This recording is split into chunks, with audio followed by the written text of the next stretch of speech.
Ladies and gentlemen, welcome to Metropolis Radio, and today I actually had a completely different video planned to go up and out, but this news just broke, and I put this news as too big to ignore, and that news being that Microsoft will buy Activision-Blizzard for $68.7 billion, and that is billion with a B. And before we get into this, guys, just remember that at least one of my videos every week is exclusive to the alternative platforms that I'm on, that is BitChute and Odyssey. The links to those are down in the description below. But anyway, guys, let's get right into this article here from the New York Times. Microsoft will buy Activision-Blizzard, betting $70 billion on the future of games. News coming from Seattle. Microsoft plans to buy the powerhouse but troubled video game company Activision-Blizzard for nearly $70 billion. Again, $68.7 billion to be exact. It's its biggest deal ever, and one that places a major bet that people will be spending more and more time in the digital world. The blockbuster acquisition announced on Tuesday. Today is Wednesday, January 19th, 2022, would catapult the company into a leading spot in the $175 billion gaming industry. Games on virtually every kind of device, from bulky consoles to smartphones, have gained even greater popularity during the pandemic. Technology companies are swarming around the industry looking for a bigger share of attention and money from the world's 3 billion gamers. In an industry driven by big franchises, Activision makes some of the most popular titles, including Call of Duty and Candy Crush. Wrong. They acquired Candy Crush. They acquired King. So they did not, in fact, make Candy Crush. They acquired it. I believe they did make Call of Duty, though. I could be wrong. I'm not really too familiar with the history of Call of Duty right now. Yet the company has been roiled in recent months by an employee revolt over accusations of sexual harassment and discrimination. Microsoft framed the deal as strengthening the company's hand in the so-called metaverse, the nascent world of virtual and augmented reality. The metaverse has attracted huge amounts of investment and talent, though so far it's more of a buzzword than a thriving business. Facebook renamed its parent company to Meta late last year to underscore this commitment. Yeah, remember when like every gaming company thought that VR was going to be the future? The future of gaming is VR. They've been saying that since 2012. Yet where's VR in gaming right now? Oh yeah, it makes up less than 5% of all video game sales. So, the metaverse is the future. No, it's what VR is to gaming. It's non-fucking existent. But the focus on the futuristic metaverse belies the significance of the deal in the present. The acquisition helps Microsoft gain on its rival Sony in the long-running battle for gamers' attentions and wallets by offering top titles. It also helps the software giants stay ahead of powerful, newer competitors in gaming like Amazon and Google.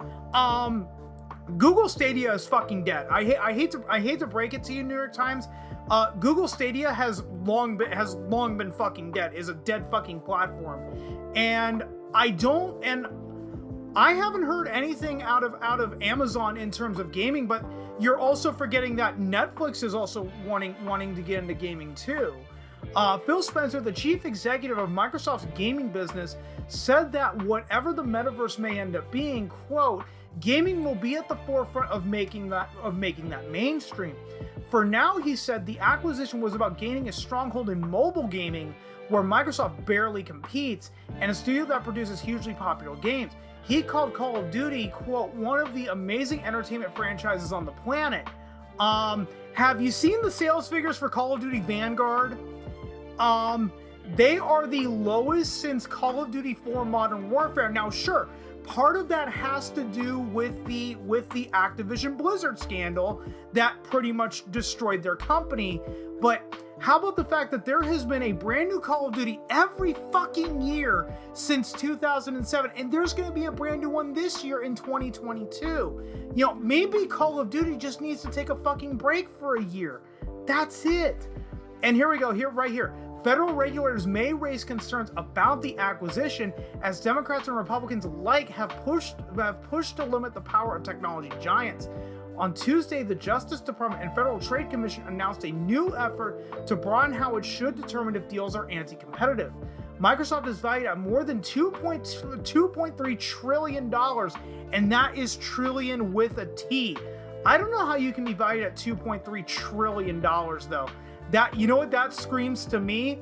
Overinflated.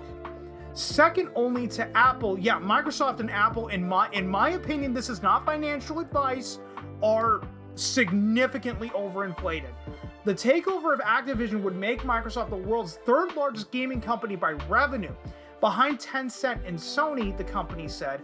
Microsoft now makes Xbox consoles and owns studios that produce hits like Minecraft. Yes, they do own Mojang. They also own Double Fine Studios that released Psychonauts and Psychonauts 2. They oh, damn it, some's in the air tonight. Hold on.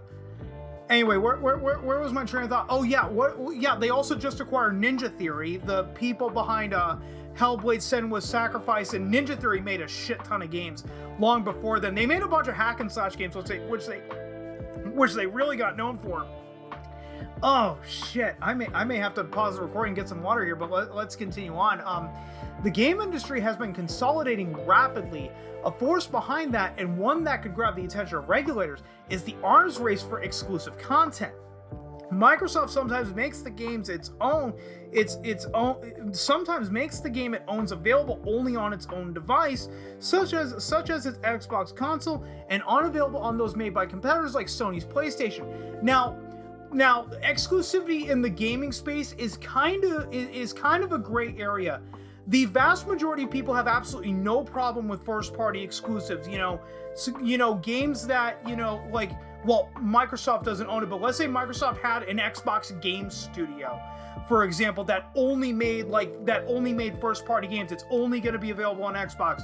Sony had its own, game development wing, and it's only available on their PlayStation consoles.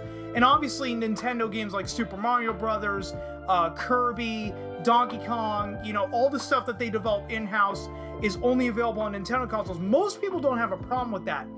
Then you have something known as second-party exclusive, and what that is a company like Microsoft, Sony, or Nintendo go to a third-party developer, pay them a shit ton of money to develop a brand new game series, and make it exclusive to that particular platform. Think of, when Bayonetta 2 became exclusive to the Wii U. Nintendo actually fronted the development money for Bayonetta 2 to even happen. So, to be fair, without Nintendo's involvement, Bayonetta 2 would have absolutely never happened. The type of exclusivity that everybody is against, though, is third-party exclusivity, and that's straight up the game that Microsoft is playing. They're just acquiring game studios like a Hungry Hippo, and just locking them to their console. Now, to be fair, Minecraft is not locked to the Xbox. You can still get that game on the PC. You can get it on the PS4. I don't know if there's a Switch port. It wouldn't surprise me if there was a Switch port of the of Minecraft. Sorry, I lost my train of thought there. But still, and that is something that I could see. I could see the FCC, the FTC, not the FCC. That's the internet, people. The FTC coming in on is the fact that, okay, you're acquiring all these studios just so you can make all of the games exclusive. That way, everyone has to buy a Microsoft console just to get access to these games that previously were available on every game console before they bought it. So it's like, is Elder Scrolls 6 going to be an Xbox exclusive when Oblivion was cross-platform, Xbox 360, PlayStation 3, PC? Same with Skyrim has been released on every fucking console. I know Morrowind was only released for the Xbox because the Xbox was the only console on the market at the time that could handle a game like Morrowind. Anyway, I'm tangenting off, but let's get back to this. When asked whether Activision games like Call of Duty would become exclusive to Xbox, Mr. Spencer would say that only that, quote, our goal is to allow the content to reach as many players as possible. Of course they're going to keep it vague because they're not going to risk pissing people off right now. Microsoft has been hunting for ways to spend its immense cash reserve, more than $130 billion, to expand its consumer business. It has looked at acquiring the booming social network TikTok and popular app Discord. I thought they already bought out TikTok so that it could get around the U.S. censors, because I believe President Trump at the time threatened to block TikTok in the United States unless if it was sold to a U.S. company. In Activision, which faces accusations that senior executives ignored sexual harassment and discrimination, Microsoft found a target under stress. The allegations have weighed on Activision, with its shares falling 27% since California sued the company in July over the claims. The game maker's shares rose more than 25% in trading on Tuesday. Microsoft's shares fell by 2%. So the announcement of the fact that Activision-Blizzard being sold was actually beneficial to the company and not really detrimental. The transaction may be seen as a victory for Bobby Kotick, Activision's longtime chief executive, whom some critics have had sought to force out over the controversy. Mr. Kotick negotiated a big premium for investors. Microsoft is paying $95 a share, roughly 45% above his company's stock price before the announcement, though only slightly more than the trading price before the scandal broke. And guys, I actually forgot about this until just now. I want to jump over to this article here from the Wall Street Journal that basically talks about the same thing, but actually goes into what kind of offer Microsoft is making. And that, it's Microsoft to buy Activision-Blizzard in an all-cash deal valued at $75 billion. I believe later it was $68.7 billion. I could be wrong, but still, Microsoft, according to the Wall Street Journal, is offering to buy Activision-Blizzard in an all-cash deal. Now, for those of you that don't understand how acquisitions work, part of whatever the amount of money that they settle for. So think of, when Disney acquired Lucasfilm back in 2012 for $4.05 billion. Disney did not pay George Lucas $4.05 billion for Lucasfilm. They paid a portion of that in cash, and, George Lucas himself could decide how much of that he wants in cash, and the rest of it will be given to him in stock options. The exact same thing happened with the Murdochs when Disney acquired 20th Century Fox. Is a portion of that $72 billion was paid in cash, and the rest of it was paid in stock options. This is an all-cash deal, so basically it's the investors of Activision Blizzard, or whoever, Bobby Kotick and the various investors are not being given Microsoft stock in the buyout. They're just being given straight up cash, which they can use for whatever. They can use to buy Microsoft stock. They can use to buy hookers and blow for all I fucking care. But still, anyway, back to the New York Times article. Mr. Kotick will stay in his role until the deal is complete. Then the expectation is that he will step down as chief executive, though he could move into an advisory role. No. According to two people with knowledge of his plans, who would speak only anonymously because the talks were private, I think Microsoft is going to force out Bobby Kotick.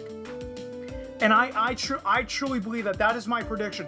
Bobby Kotick is going to be forced out once the deal is complete, because Microsoft understands that games like Call of Duty and Candy Crush and Crash Bandicoot and Tony Hawk Pro Skater, those all have value.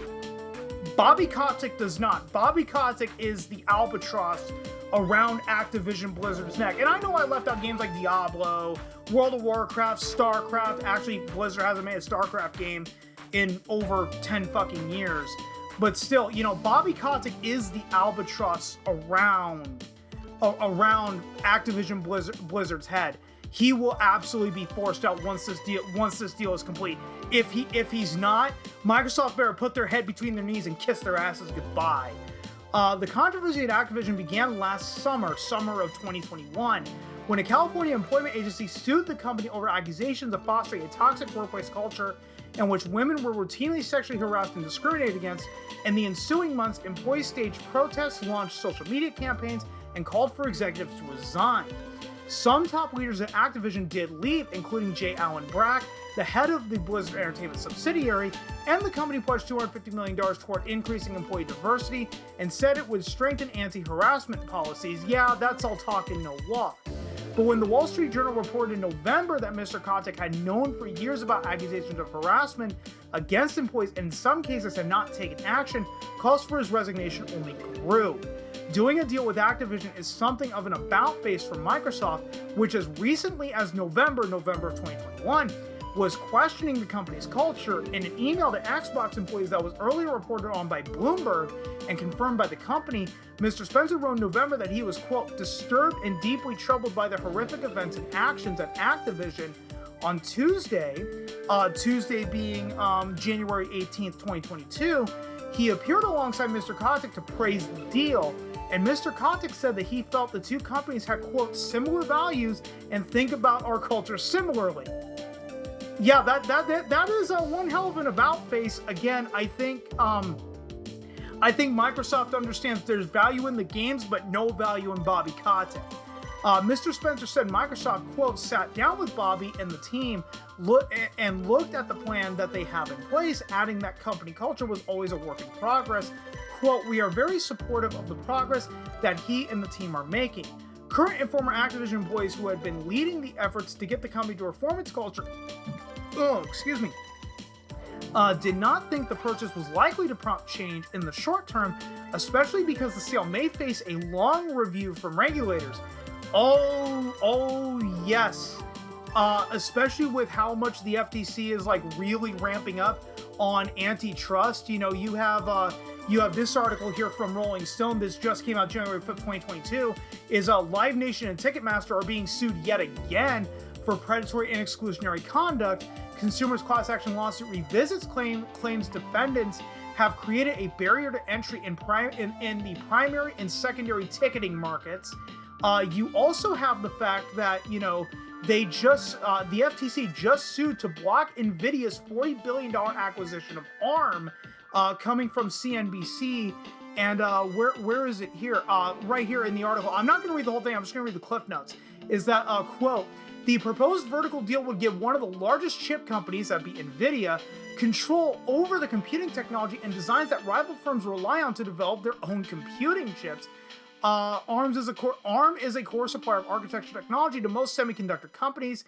Its ARM instruction set is at the core of nearly all mobile processors powering smartphones, including those made by Apple and Android devices that use Qualcomm chips.